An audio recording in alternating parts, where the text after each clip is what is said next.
Lo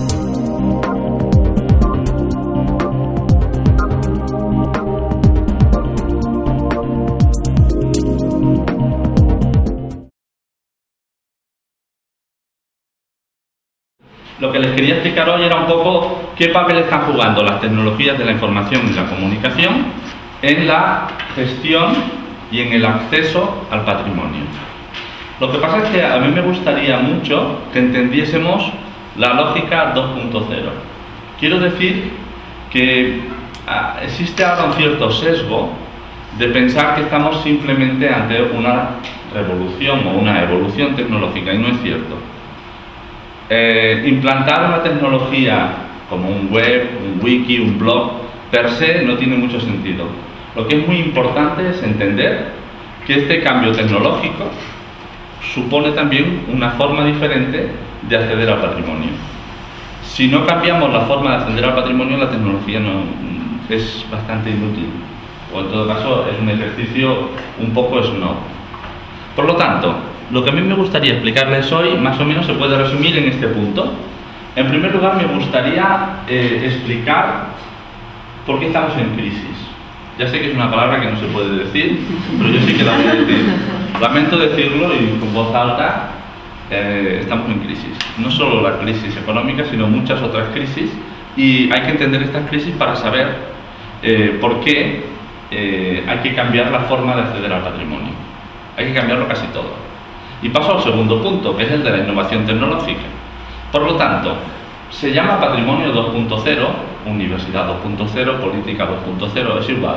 Lo 2.0 quiere decir la suma de un cambio de paradigma, de un cambio de forma de entender la relación entre un sujeto y un objeto, y el soporte tecnológico que permite, que facilita este cambio. ¿Entienden? ¿Se puede ser 2.0 sin cambio tecnológico? Probablemente. Lo que no se puede es ser 2.0 sin un cambio de paradigma. Por lo tanto, voy a insistir en qué cambios de TIC se están dando. Esta quizás es la parte que menos me interesa, porque hay una cierta tendencia a copiarse y eso no es nada interesante. Aquí hace falta un enorme ejercicio de creatividad.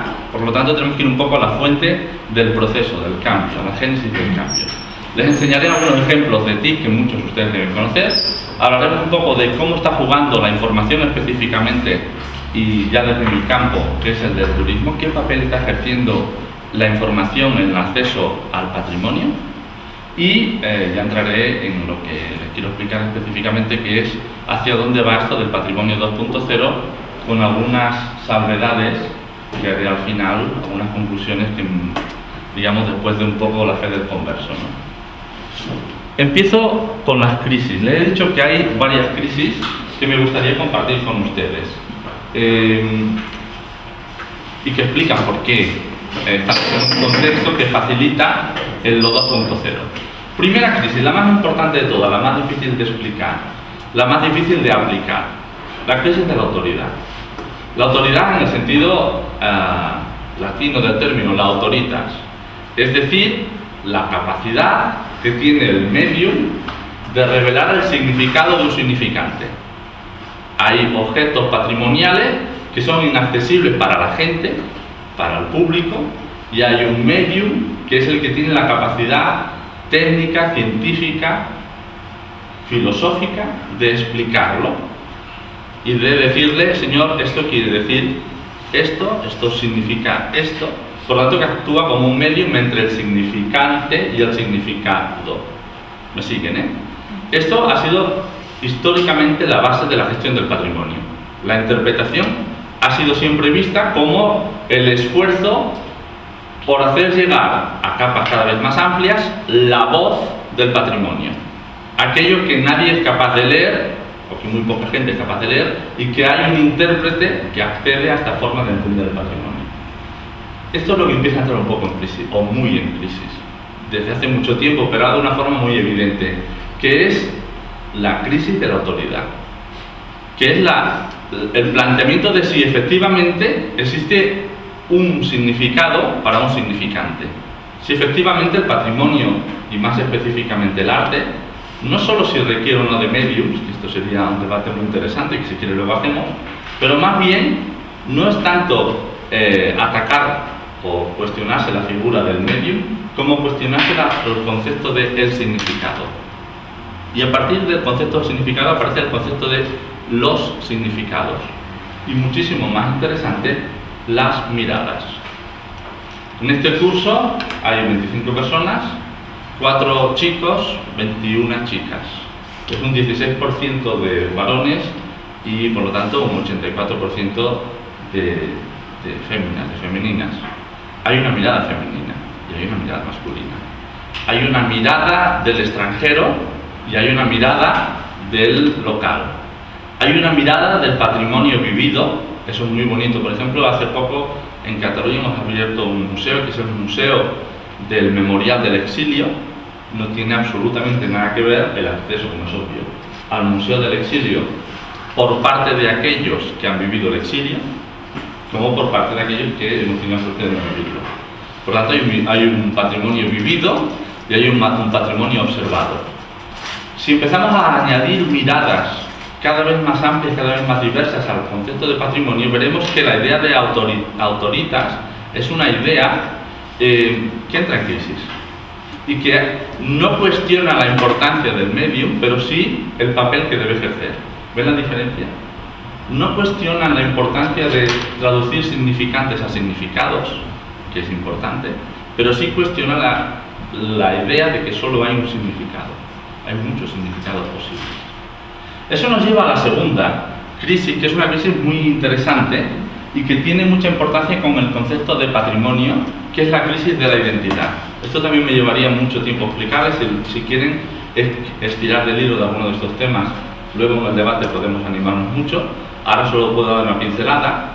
Fíjense que esta sociedad en red, esta sociedad que permite conectar a los individuos sin conceptos geográficos muy claros, pone bastante en crisis la idea convencional de que la idea territorial de la identidad y la idea histórica de la identidad.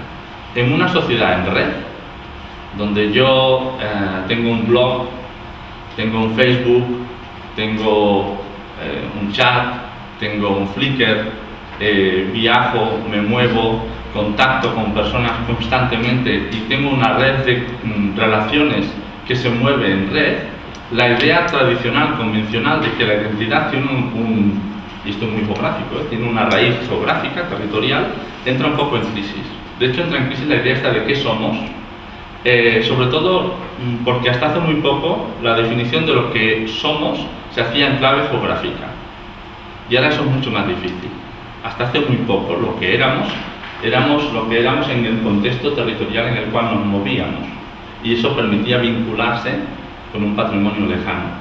Pero ahora hay un problema muy importante, o una oportunidad, y es que vivimos en una sociedad en red donde las barreras geográficas y las relaciones ya no tienen esta clave geográfica y por lo tanto, segunda crisis, la crisis de la identidad. ¿Qué somos? Y eso es muy importante porque hace que la idea del patrimonio como vínculo con lo que somos ya queda mediatizada porque no sabemos qué somos. Tercera idea, esta también es muy importante, la crisis de la masa. No hay ningún sector turístico, ninguno, que opte por la idea convencional del turismo de masas o turismo forcista. Les voy a poner un ejemplo. Hace 20 años, solo 20 años, muy poco tiempo, ustedes son muy jóvenes, se creen que 20 años es muy poco tiempo, es mucho tiempo, pero es muy poco tiempo. 20 años es un lapso sociológico brevísimo. Hace 20 años el catálogo turístico de TUI, que es un gran tour operador internacional, tenía una treintena de páginas. Ahora, si pusiésemos en esta mesa todos los catálogos de TUI, no cabrían, se enojarían. No hay espacio suficiente en esta mesa para poner todos los catálogos turísticos de una mayorista como TUI. ¿Por qué? Porque TUI ya ha dejado de entender o ha dejado de acceder a un público uniforme. Se ha dado cuenta, quizás por el primer punto de las miradas, de que hay muchas necesidades diferentes que cubrir. Eso, si ustedes, insisto, acceden a este catálogo como cualquier otro, verán que hay miles de opciones turísticas diferentes, porque hay miles de necesidades de experiencias diferentes. Ya no hay visitantes y ya no hay turistas. Aprovecho para decir que está bastante en crisis el concepto que lo sustituyera, que era el de clúster. Cuidado con los clústeres, eso también podría llevar a un gran debate, porque a veces sustituimos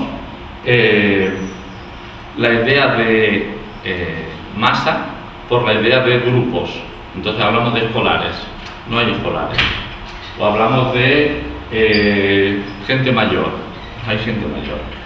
O hablamos de turistas, no hay turistas. ¿Entienden esta idea? La crisis de lo que Perelman llamaba la audiencia única.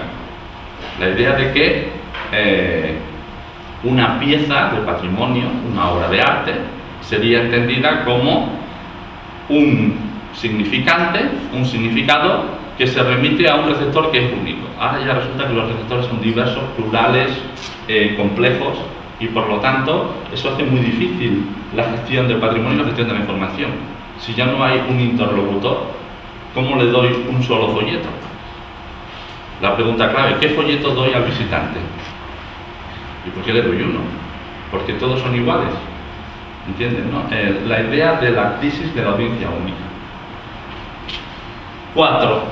Esta es una crisis muy posmoderna, muy dañina, con la que yo creo que es una de las grandes utopías del futuro, que es la reivindicación del tiempo. Pero bueno, hay que ser analíticos tanto como utópicos. Desde un punto de vista utópico tenemos que volver al sentido del tiempo. Pero desde un punto de vista analítico tenemos que asumir que estamos en la sociedad del zapping. No solo en la sociedad de la red, sino en la sociedad del zapping. Una sociedad en la cual, Harvey lo explica muy bien, un libro precioso, habla de la compresión espacio-temporal. Una compresión que no solo hace que el mundo sea cada vez más próximo, más cercano, siempre que la crisis del petróleo lo permita, sino que el tiempo también se ha comprimido, el concepto temporal, de antes, después y ahora. Por ejemplo, desde un punto de vista turístico, la idea convencional de turismo, 30 días, me voy a un lugar paradisíaco donde el tiempo se detiene, ha sido sustituida por este modelo un poco histriónico del short break, de la estancia corta, 3 días en una gran metrópoli donde hago 35 actividades simultáneas y donde necesito, es tal la luz de sensaciones y de información, es tan fuerte el zapeo que necesito y se refuerza el contexto de pre y post viaje. Hay personas que viajan tan deprisa que solo viajan cuando llegan a su casa y ponen el vídeo y ven lo que han visto, porque no han tenido tiempo de ver mientras estaban viendo, y necesitan en el post viaje recomponer el proceso secuencial de su propio viaje. Tanto como el pre. Hay gente, supongo que ustedes serán algunos de ellos y tienen la oportunidad de viajar, yo les aseguro que hace 2 meses que estoy viajando. Yo el 12 de agosto me voy pues, a la India, y hace pues 2 meses que estoy un poquito en la India, ¿no? Me he visitado bastantes páginas web, he visto muchas guías, he entrado en muchos foros, ya les explicaré todas las cosas que he hecho 2.0, y eso hace que el previaje tenga un valor capital. En una sociedad donde el momento entra en crisis, el pre y el post es muy importante. Y entonces muchas gestiones culturales se basan acertadamente en el valor del presente, ahora, mire usted, y a veces descuidan el valor que tiene el pre-momento. Muchos de ustedes que he visto que están en museos saben la importancia que tiene no el conocimiento de una obra, sino el reconocimiento. Eso está muy estudiado, hay un estudio muy bonito de una universidad norteamericana de cómo los escolares tienen más tendencia a pararse ante los cuadros que ya han conocido antes de conocerlos, ¿no? Entonces los reconocen, los vuelven a conocer, y eso les da una cierta sensación de decir, mira, este es el Hopper, ¿no? O mira, este es el que sea, ¿no? Esa sensación de que el pre da valor al momento y muy importante el post. Esta secuencia no la pierdan de vista porque es importantísima y es el que explica la irrupción del patrimonio 2.0. Y finalmente, y eso también requiere otra utopía, que es el valor del sentido. Pero es cierto que estamos en una sociedad en la que hay mucho más significantes que significados. Y eso también requiere una cierta concentración, una cierta capacidad de gestión. ¿Entiende la diferencia? El significante es el objeto. Hay el cuadro aquel precioso de Magritte, Ceci n'est pas une pipe, ¿no? La idea de que esto no es una pipa, es la representación de una pipa. Y por lo tanto, una cosa es lo que usted ve y otra cosa es lo que quiere decir o lo que quiere representar. En nuestra sociedad da mucho más valor y tiene mucha más presencia el significante que el significado. Hay una cierta crisis de significado. Como ven, yo quiero que entendamos dónde estamos. Estamos en un momento en el que muchas de las piezas que explicaban la teoría clásica de qué es el patrimonio, esa conexión con lo que somos, ese valor de esa capacidad de trascendencia, esa capacidad de conectar con lo que va más allá de la cotidianidad, ese concepto que alguien, un medio, tiene que transmitir para dar significado a un significante, todas estas ideas están bastante en crisis. Y manejar el patrimonio con las viejas utensilios produce bastantes insatisfacciones, bastantes disfunciones. En este contexto, que no sé si he podido transmitir con bastante locuacidad, ¿me van siguiendo un poquito, más o menos? ¿Sí? Aparecen las TIC. Ahora os voy a hacer un catálogo aburrido de ejemplos que no me gusta demasiado porque, insisto, la tendencia automática es a decir, bueno, pues voy a hacer lo mismo. Hay una última crisis de la que me gusta mucho hablar, que es la crisis de la estandarización. Es la crisis de hacer, yo creo que por encima de cualquier otro elemento, lo que más caracteriza al turismo contemporáneo y probablemente a la sociedad contemporánea es la búsqueda de la singularidad, es la búsqueda de la unicidad. Y esta búsqueda de la singularidad transpira incluso a la gestión turística, por ejemplo. Fíjense que hace 30 años cualquier destino turístico se parecía a cualquier otro. Es más, hay procesos muy buenos. Nosotros hicimos un trabajo que nos resultó muy divertido. Estudiamos las guías de turismo de la Costa Brava durante 150 años. Y hay un momento impresionante que es desde el 45 hasta el 80, donde de repente, ustedes cogen las primeras guías de la Costa Brava, a las primeras del 1856, y verán la primera guía de la Costa Brava, lo primero que no se llama la Costa Brava, pero bueno, era sobre la costa de la provincia de Girona, lo primero que hace es explicar Ampurias. Y la Costa Brava de Josep Pla empieza diciendo, señores, si ustedes quieren la Costa Brava, dediquen como mínimo 5 días a Ampurias. Y luego hay un momento en las guías, insisto, de los 40 hasta los 80, donde desaparece Ampurias. Desaparece, no está, no hay Ampurias. Digo Ampurias, como digo, por supuesto, Peratalladas, San Pedro de Rodas, Ullastret, Pals. De repente se fulmina la identidad y la Costa Brava pasa a ser un espacio que se parece a cualquier otra costa, porque su esfuerzo es el de estandarizarse, convertirse en una costa relativamente parecida a cualquier otra costa. ¿Me siguen? A partir de los años 80, vuelve a emerger Ampurias. Y muy claramente a partir de los 92, que es cuando hay la llama olímpica, produce un sistema de nueva museología incorporada a Ampurias. Ahora no hay ninguna guía que no diga, oiga, señor turista, no con 4 días, porque nadie tiene tanto tiempo, pero señor turista, vaya usted a Ampurias. Pero hay una cosa bastante curiosa en la Costa Brava, la tomo como ejemplo para luego traspasarlo a cosas que están pasando en museos. Miren, en la Costa Brava de repente se asume la conciencia de que son una costa banal, como cualquier otra costa, cuando los turistas exigen singularidad. ¿Y ahora qué hacemos? Y hay un municipio que se llama Peralada que se inventa un festival de música internacional y que consigue un notable éxito. Costa Brava tiene 21 municipios. ¿Cuántos festivales internacionales de música se han programado este verano? 24. Somos la capital megalómana de Europa. Sinceramente, tenemos jazz, tenemos música barroca catalana, tenemos, después de Baviera, la Costa Brava es el centro musical de Europa. Luego podríamos hacer un análisis de coste-beneficio. ¿Por qué? Porque como Peralada salió adelante, todo el mundo le copió. Y ahora todo el mundo hace festivales de música, de manera que lo que era un ejercicio de singularidad pasa a ser un factor de estandarización. La Costa Brava tiene 21 municipios. ¿Cuántas campañas gastronómicas hemos hecho este año? 36. No hay ningún animal ni ninguna planta que no tenga su propia campaña gastronómica. Les aseguro, y lo que les voy a decir es cierto, podemos entrar en internet, hay una campaña de guisantes. Se lo prometo. ¿Sabes la Mafalda que no podía comer guisantes? Pues en la Costa Brava hemos hecho una campaña gastronómica de los guisantes. ¿Por qué?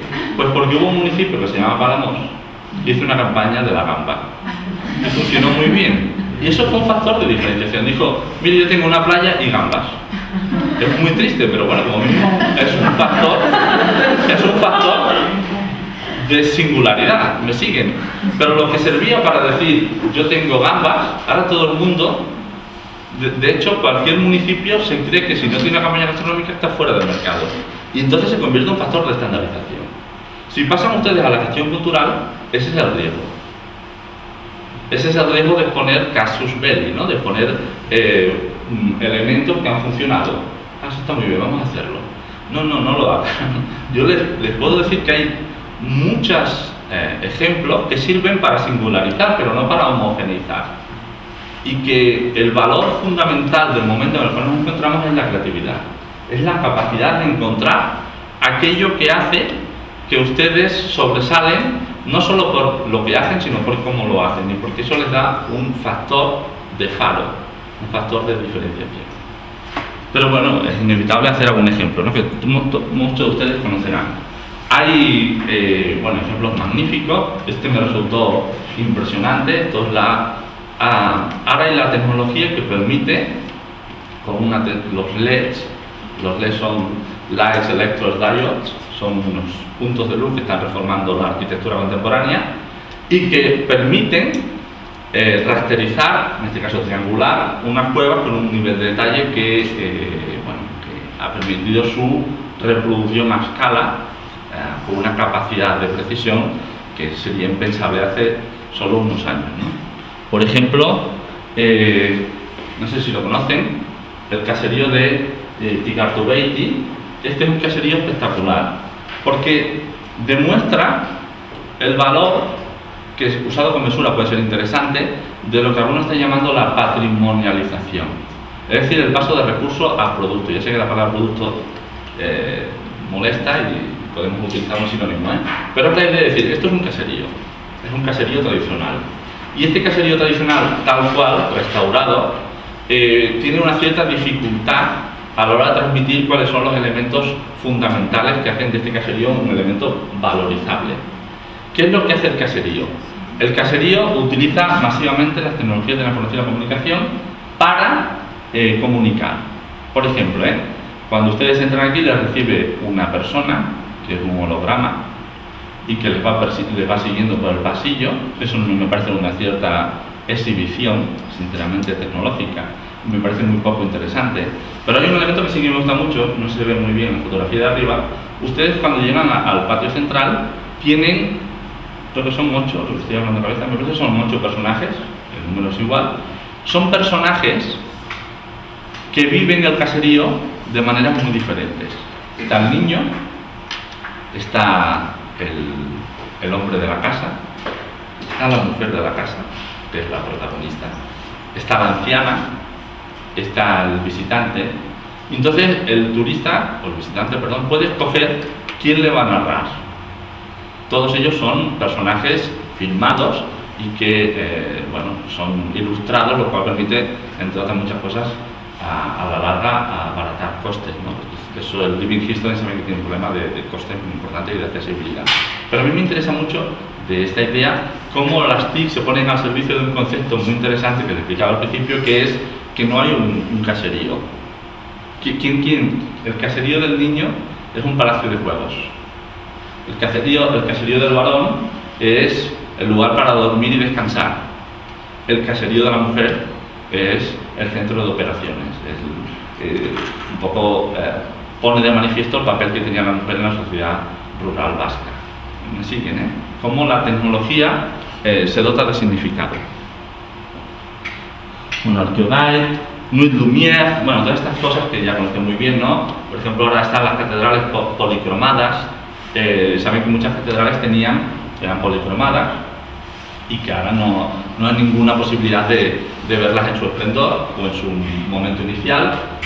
Nuit Lumière y sobre todo las catedrales policromadas, que es un proyecto francés que funciona muy bien, lo que hace es enseñar cómo eran, que es un poco la idea también del Arqueoguide, ¿no? Que es una de las cosas más difíciles en la gestión del patrimonio y que yo creo que es el gran reto, es no solo mostrar la excepcionalidad del elemento, sino mucho más difícil mostrar la cotidianidad. Es mucho más fácil decir qué impresionante que es Ampurias, que decir en Ampurias la gente se ponía enferma, llovía, se iban al mercado, se enamoraban, había celos, había una muerte sobrevenida, había un tumulto, había hambre.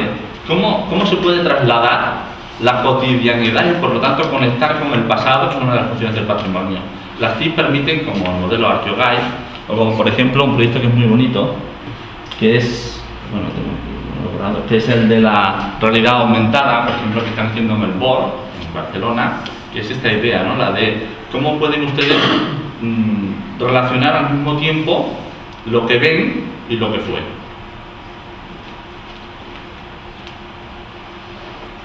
Casos mucho más discutibles, la fortaleza del sol, no sé si lo conocen, el Lorca. Este es un ejercicio, yo creo que llevado a su extremo, de cómo se puede utilizar las tecnologías con una cierta, más que uso, con abuso, ¿no? La fortaleza del sol es la tematización del patrimonio. De esto a Williamsburg o a Puy de Fou hay muy poco, ¿eh? No sé si conocen Williamsburg. Williamsburg es esa ciudad, ¿no? Colonial norteamericana en la que literalmente se vive, es un living history permanente, ¿no? En la que los propios ciudadanos aceptan el hecho de trasladar al pasado la vida cotidiana. Lorca lo que ha hecho es utilizar las tecnologías para interactuar con el visitante, pero si van a verlo, si quieren luego les puedo poner un ejemplo, porque en otra página web verán que ha llegado quizá a un cierto extremo de tematización. O patrimonio móvil, uno de los ejercicios más interesantes que luego fracasó, y también podemos luego debatir por qué fracasó. Patrimonio móvil es un acuerdo entre Amena y Salamanca, cuando es capital cultural europea. Patrimonio móvil tenía muchos ingredientes de lo que estamos diciendo. Era un proyecto en el cual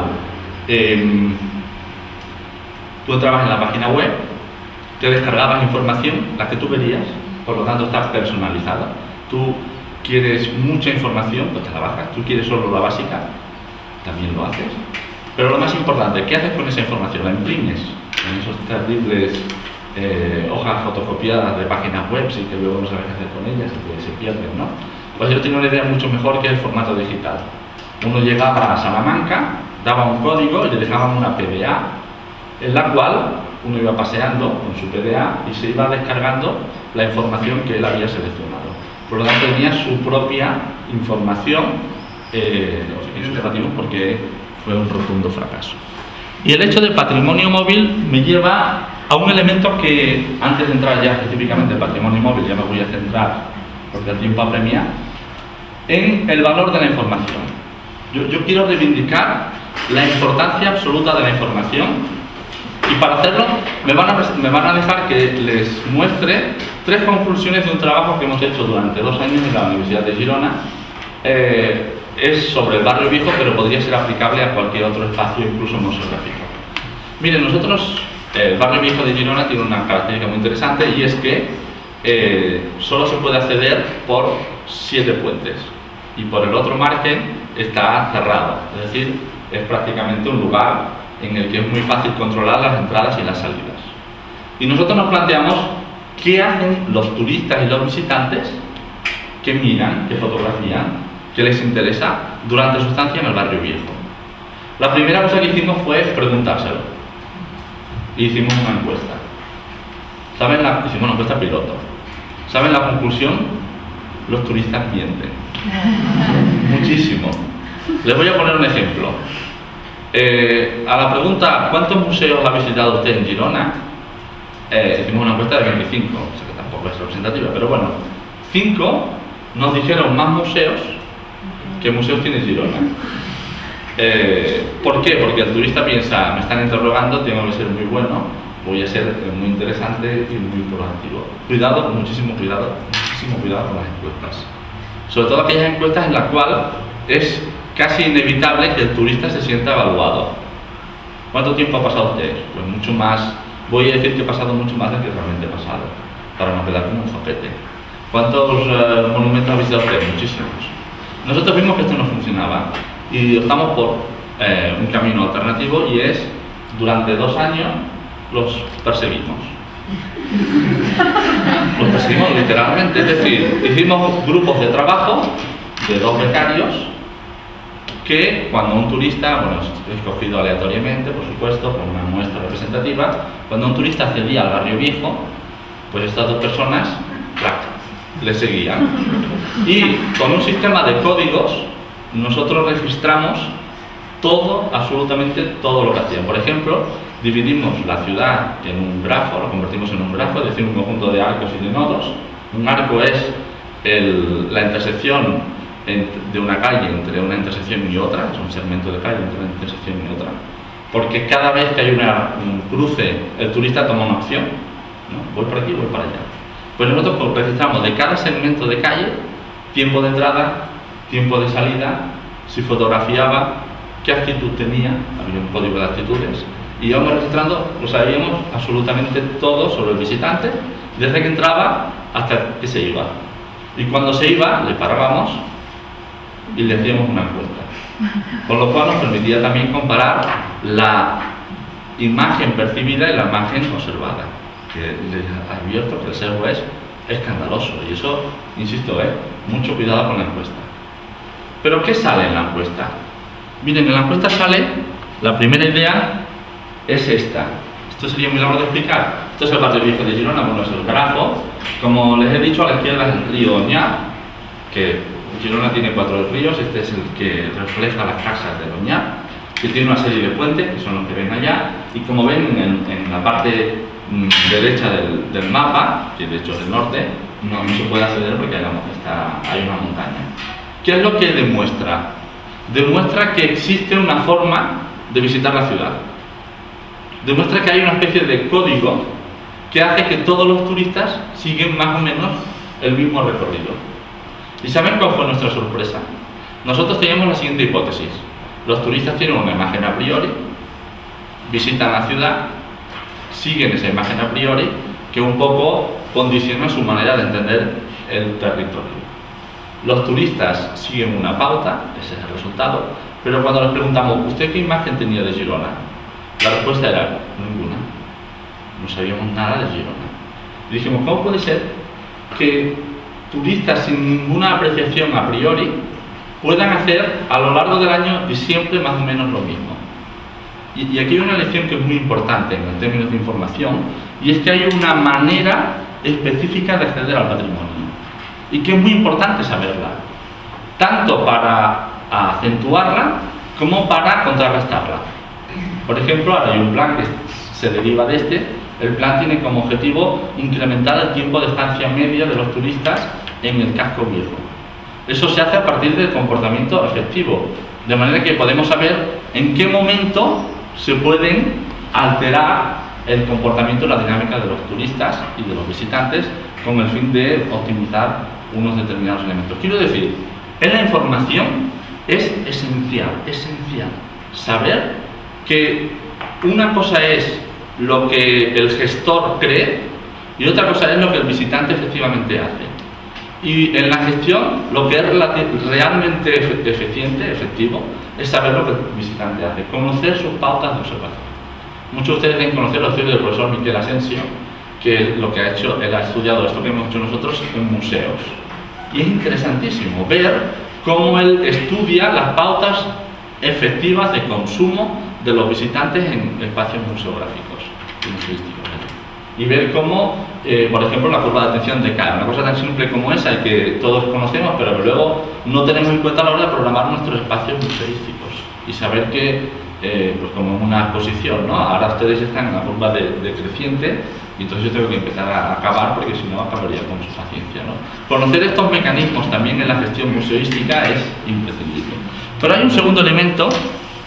Bueno, hay una segunda lectura muy interesante de esto, que es que a pesar de todo, de estos comportamientos generales, los turistas sí que se segmentan, lo que les decía, de grupos. Les voy a poner un ejemplo. El 7%, y esto sería muy... Si quieren luego les explico de dónde salen estos clústeres, pero el 7% se podrían llamar turistas eruditos, mientras que el 34% se podría llamar turistas rituales, que siguen siempre, bueno, como si fuese un manual de instrucciones, siguen al pie de la letra la norma no escrita sobre cómo consumir la ciudad. Si yo soy gestor de la ciudad de Girona, ¿qué le tengo que decir a un turista erudito? Le tengo que decir, mire, vaya usted a San Pere de Gallegans. Es un monasterio románico excepcional. Y además, no hay nadie. Por lo tanto, cumple dos funciones esenciales que el turista erudito valora. Uno, estará solo. Y dos, estará un elemento del patrimonio excepcional. ¿Qué le tengo que decir a un turista ritual? Vaya a la catedral. Y no vaya a San Pere de Gallegans. Primero, porque San Pere de Gallegans es un monasterio románico pequeñito, un poco deforme, y que sinceramente la capacidad de ponerlo en valor requiere pues, un cierto proceso de aprendizaje. Y además, si masificamos el acceso a San Pere de Gallegans, vamos a molestar a los turistas eruditos. Y entonces, ahora estamos gestionando, que cuesta muchísimo, esto es muy fácil de explicar, pero es muy difícil, porque ¿cómo sabes que un turista es erudito antes de que... Bueno, luego si quieres les explico lo que estamos haciendo.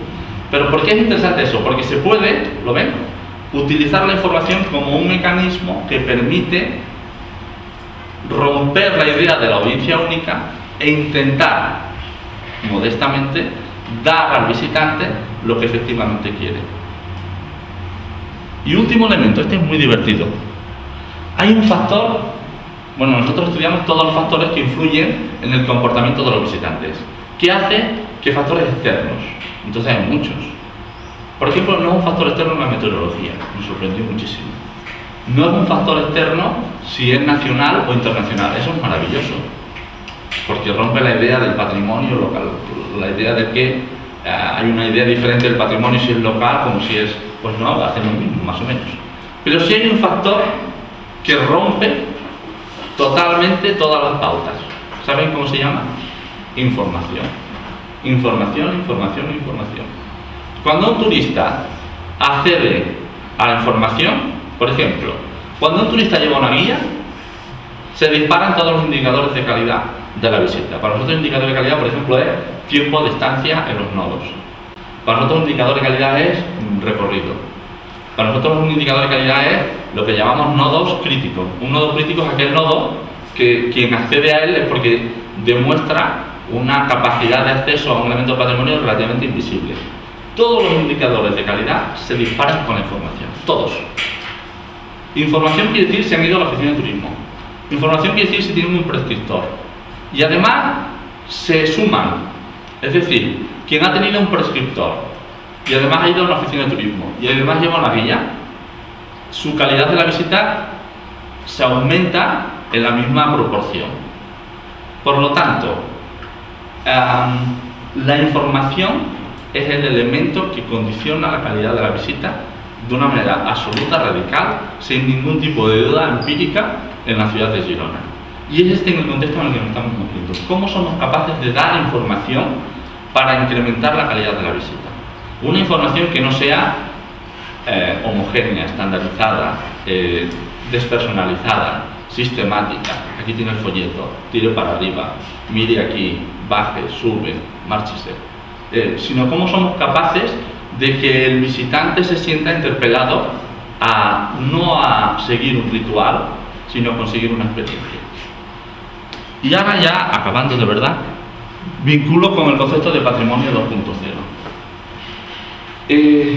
Esta es la clave. Yo en esto quiero ser apóstol, decir, me lo creo, de verdad. Y yo creo que hay que entender muy bien de qué estamos hablando, para no hacer sucedáneo. Para mí, ¿qué es el patrimonio 2.0? Miren, ahora tenemos, yo lo estoy aplicando, yo he tenido un devaneo político, todos tenemos pecados, ¿no? Yo hice política 2.0.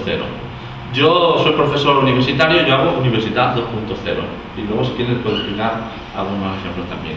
Y yo creo que es posible un patrimonio 2.0 a partir de unos utensilios que nos dan unas posibilidades inmensas. ¿Qué es 2.0 en general, Esto es un DIC con dos T's. ¿Qué es un DIC? Un DIC es un instrumento en el cual los usuarios deciden qué es relevante y qué no. Alguien dice, bueno, esto da el efecto chiquilicuatre. Sí, es verdad. Chiquilicuatre es un efecto DIC. Es decir, ¿ustedes qué opinan? ¿Qué es de verdad relevante? Dígamelo usted. Por ejemplo, esto es un portal en el cual las noticias, todo el mundo envía noticias. Y hay una serie de usuarios que deciden, que votan, esta noticia puede ser interesante. Y entonces, las noticias que tienen más valor, más votos, son las que entran en portada.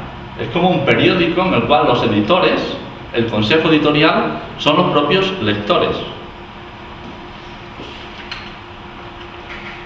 Esto es un utensilio magnífico, divertidísimo. Esto es panoramio, como Flickr. Ustedes conocen muy bien Flickr, ¿Saben cuántas Sagradas Familias hay en Flickr? Hay 200.000 Sagradas Familias. Es espectacular. Y es maravilloso porque, por ejemplo, nosotros estamos haciendo un trabajo que es divertidísimo, que es estudiar las 200.000 Sagradas Familias de Flickr. Y es fantástico. ¿Saben por qué? Porque se parece muchísimo. Y entonces aquí hay un código semiótico de acceder al significante que nos interesa muchísimo. ¿Por qué la gente fotografía siempre de la misma manera y las mismas cosas? ¿Por qué los fotógrafos que quieren ser originales son originales de la misma manera? Eso también es muy divertido, Pero hay una cosa de panoramio que es fascinante. Panoramio georreferencia las fotografías. Con lo cual, por ejemplo, otro estudio que estamos haciendo que es el panoramio de Barcelona. ¿Saben lo que ocurre? Lo que los turistas ven no es lo que los gestores de Barcelona están diciendo que vean, ni por el bus turístico, ni muchísimo menos por el... Ustedes cogen un folleto de turismo de Barcelona, que es lo que Barcelona quiere que se vea, miren, mírenme así, y ustedes ven Flickr, que es lo que los turistas deciden que ven, y no se parece. Pues Flickr es un utensilio magnífico, porque esto es 2.0. Esto es lo que realmente interesa. ¿Cómo nos están viendo? ¿Qué les está interesando? Ya no solo qué nodos ven, sino cuál es su espacio de atención. A nosotros nos interesa mucho la semiótica de la fotografía, es decir, qué encuadran, qué detalle. O por ejemplo, estamos haciendo, uno que está haciendo un subtrabajo muy divertido que es con turista o sin turista. ¿Por qué hay nodos en los cuales el turista decide que tiene que salir, ¿no? Y se pone yo y la Sagrada Familia? ¿Y por qué hay nodos donde solo se ve el nodo?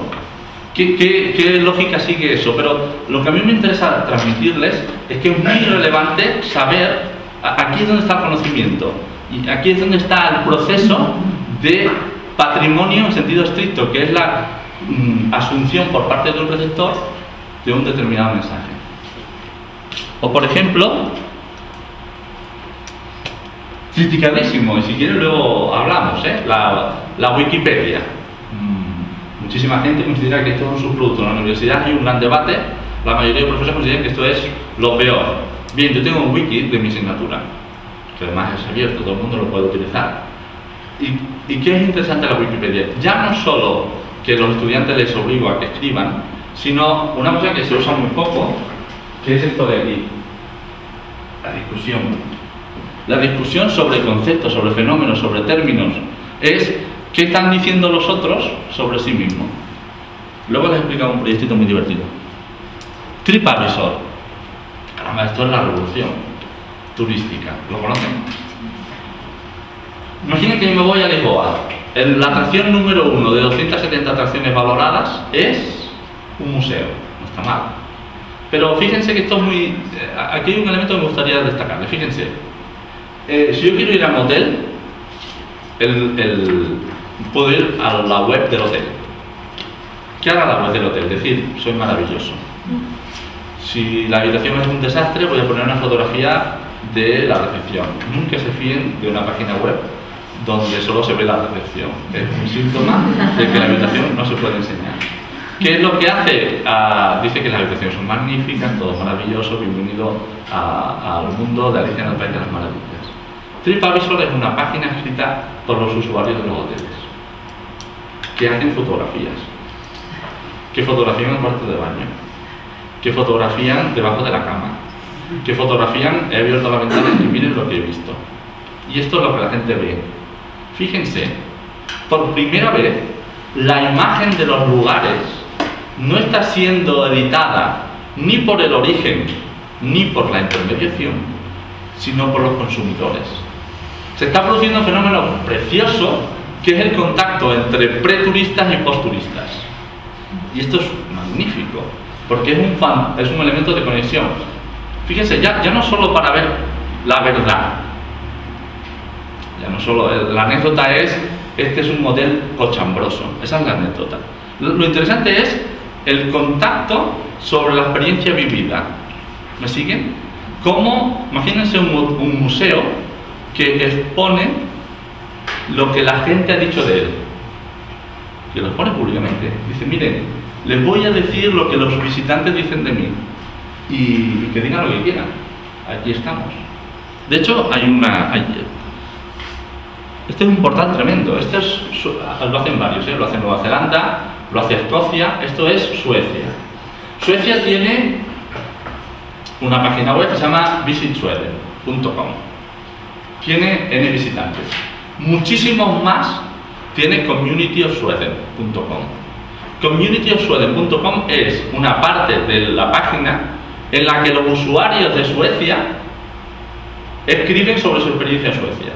Cuelgan su foto, por ejemplo aquí hay un panorama, cada uno tiene su blog y está explicando: esta ciudad es un desastre, este hotel es horrible, este lago es precioso, aquí no hay turistas, quizás tendrían que ir, este parque natural debe protegerlo. Y entonces un ejemplo de exhibicionismo que ha tenido muchas críticas por parte de los municipios y de los hoteles de Suecia. Están diciendo, oiga, estamos pagando dinero para que nos expongamos al escarnio público. Bueno, eso es 2.0. Fíjense que tienen en común todos estos elementos. Actualización. Una página web se actualiza o no. Muy difícil actualizar una página web. Todo lo que les he dicho, un Meneame, un Dig, un blog, se actualiza automáticamente, constantemente, un Facebook. Lo más relevante de todo, no son sistemas up-bottom, de arriba abajo, son sistemas bottom-up. Los usuarios son creadores de contenidos. Los usuarios son creadores de valores, de valoraciones. Incluso, mucho más interesante, bottom-bottom. Es decir, desaparece la A. Y son los usuarios los que conectan entre sí. Tercero, adaptación. Quiero decir, niveles de información diferentes para usuarios diferentes. Qué importante que es esto. Que yo pueda obtener una información que me interesa a mí, que me encanta, qué sé yo, el alto rendimiento, me gusta muchísimo. Quiero mucha información y no la van a dar porque ya la conozco. Estire y medido todo lo que pueda. Cuarto, virtualidad. Por lo tanto, la capacidad de jugar muy bien en el pre y en el post. Y finalmente, el trabajo en red y el uso de sistemas abiertos. Esto también es muy importante. Les pongo un ejemplo a ver si entienden esta idea. Yo tengo una asignatura, les he dicho 2.0. Por ejemplo, el wiki es abierto, el foro es abierto, el Twitter es abierto. ¿Saben lo que hemos conseguido? Que hay estudiantes que no están matriculados en la asignatura, y no muchos, bueno, no son ni estudiantes, son personas, y juegan con nosotros. Eso es un sistema abierto. ¿Lo ven? Es que ponemos un foro y empezamos a discutir sobre el efecto del petróleo sobre el acortamiento o no de las distancias, y se monta un pollo del demonio porque empiezan a venir gente que empiezan a decir que sí o que no. Y nosotros somos espectadores de un proceso que es abierto. ¿Lo ven? Y por lo tanto ya es igual la frontera. Nosotros ya no entendemos la asignatura como es nuestro pequeño lugar que cerramos la puerta y aquí estamos y nos hacemos, sino esto es como un punto, un nodo en una red. Nosotros jugamos, a veces mucho, a veces poco, a veces somos un nodo de una red más amplia. Entonces, esto de un museo que tiene su red, entonces se monta su historia y es incapaz. O sea, una de las cosas que más critico yo es de cómo los nodos no crean redes. Y redes no en el sentido de asociación de museos o asociación, eso está bien y no está bien. Nodos quiere decir juego en el intercambio de información entre niveles de la red completamente diferentes. Les pongo un par de ejemplos muy rápidos que ya conocen. Bueno, esto es adaptado al usuario, el usuario crea y evalúa, trabajo en red, sistema abierto y con niveles de complejidad diferentes. Pero ya, cosas que se pueden hacer, se explicó el día anterior, yo no voy a insistir. Por ejemplo, blogs de usuarios, ya no es lo mismo, ¿eh? Un blog de el Thyssen, un blog de quien sea, del museo Indiana, el Museo de Arte Indiana tiene un magnífico blog, pero no lo hacen ellos. Yo hablo de blogs de usuarios. O por ejemplo, wikis. Davis Wiki es un proyecto precioso de una ciudad californiana que se llama Davis y que tiene un wiki en la cual los ciudadanos explican su experiencia de Davis. Ahora hay un proyecto que se está forjando, que lo encuentro precioso, que lo están haciendo en Rosas. En Rosas tienen muchísimo patrimonio histórico y natural, muchísimo. Desde rutas megalíticas hasta un castro visigótico, tienen una ciudadela del 18. ¿Qué es lo que pasa? Ellos están jugando con la idea de Rosas Wiki. La empiezan ellos, es decir, hay un autoritas que la empieza, pero aquí lo relevante es, uno, que los residentes en Rosas dicen: ay no, esta masía es la masía de mi abuelo y en realidad no es del 18, es del 17. O por ejemplo, no, yo aquí di mi primer beso. O por ejemplo, fíjense, es el patrimonio vivido. Y luego van los turistas y dicen: este patio se parece mucho a la forma que tienen los patios en mi tierra escocesa. Fíjense lo que se está moviendo aquí. Y entonces todo el mundo está jugando y se están intercambiando la información. Bueno, juegan con una cosa que se llama los QR, no sé si lo conocen. QR son estos gráficos que uno hace una foto con el móvil y eso le da una página web. Entonces tú vas caminando, te encuentras con el QR, por ejemplo, en una masilla, claro, QR. Tú le haces una foto y eso es una página web. Accedes a la página web y te da la información que quiere. Miren, un ejemplo precioso. En la ciudadela de Rosas ahora están haciendo una excavación y una chica ha hecho el blog de la arqueóloga. Bueno, está diciendo: mire, pues llevamos a este nivel de estratigrafía, o tengo esta hipótesis, o qué precioso me he encontrado con este resto de ánfora que pensaba que esto era la ciudad medieval y resulta que también hay resto de ciudad griega. Esto lo está explicando y va poniendo QRs, de manera que tú vas allá, ves una excavación, clavas y puedes entrar en el blog que está haciendo esta persona. Pero esto lo está haciendo todo integrado en una gran wiki, que es la wiki de Rosas, que es cómo nosotros vivimos Rosas, visitantes, residentes, y nos vamos jugando la información. Lo importante no es la información erudita, sino el intercambio sobre cómo nosotros vemos Rosas. Imágenes compartidas, exe.net, un proyecto precioso. Podcasts abiertos. Los podcasts en el mundo del audiovisual es maravilloso. Listcast, entrené, esto es un ejemplo del futuro. Listcast es la ciudad de List, que lo tiene todo en podcast. No solo lo tiene todo en podcast, todo es todo, sino que además un usuario puede incorporar podcasts particulares o sistemas de valoración colectiva. Última diapositiva, de verdad. Consideraciones finales. La tecnología per se no es nada. Es más, yo hay proyectos que me parecen espantosos, porque como no tienen sustancia, no tienen contenido, no tienen significado, son puros novismos. Esto lo está estudiando muy bien, yo le recomiendo mucho los estudios del profesor Miquel Asensio. Por ejemplo, está estudiando en el museo, han hecho una prueba piloto en el Museo Naval de Barcelona, en el que han estudiado la diferencia entre el recorrido libre y el recorrido con podcast. ¿Y saben lo que dice? Que el podcast está interfiriendo. Cuidado porque la tecnología está siendo tan pendiente de la maquinita que el objeto pierde valor. Cuidado. Segundo, estandarizar la innovación. Cuidado con lo que les comentaba, ¿no? La capacidad de innovar, de crear. Tercero, yo tengo un compañero que se dedica a las TIC que me dice: nunca más digas nuevas tecnologías. Ya no son nuevas. Algunas nuevas tecnologías ya no son nuevas tecnologías, son tecnologías. Y por lo tanto, hay que diferenciar muy bien, eso es muy importante, entre tecnologías de innovación. Yo hago esto y me posiciono porque esto no lo tiene mucha gente y esto ya es un valor per se.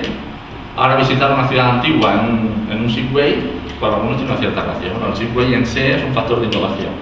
Pero a lo mejor dentro de 10 años todo el mundo tiene Segway y eso es un factor de obligación. Tener una web se tiene que tener. O sea, ningún estamento cultural se puede plantear hoy en día no tener una web, sinceramente.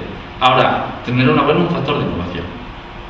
Con eso se consigue hacer lo mínimo, lo que toca, ¿no? Eso es como tener un folleto. El reto de los contenidos, que para mí es uno de los grandes problemas. La tecnología está súper desarrollada, las narraciones están muy poco desarrolladas, muy poco adaptadas a los medios. Aquí es donde está el verdadero objetivo en el futuro. Y finalmente, cuidado con la fractura digital. Tenemos aún, el último informe habla de un 42% de la sociedad española que no accede a Internet, 58% es mucho. Además de esta generación X, que ya la de ustedes, ¿no? Que dentro de un tiempo será ya un 90-95%, pero ahora aún tenemos un 48% de personas que no saben lo que es Internet, que tienen una enorme fractura digital, y ante esto hay dos opciones. Una, utilizar el medio para alfabetizar digitalmente, es decir, aprovechar la circunstancia para decir voy a ver si me gano este público, y dos, continuar manteniendo métodos analógicos que también tienen su gracia.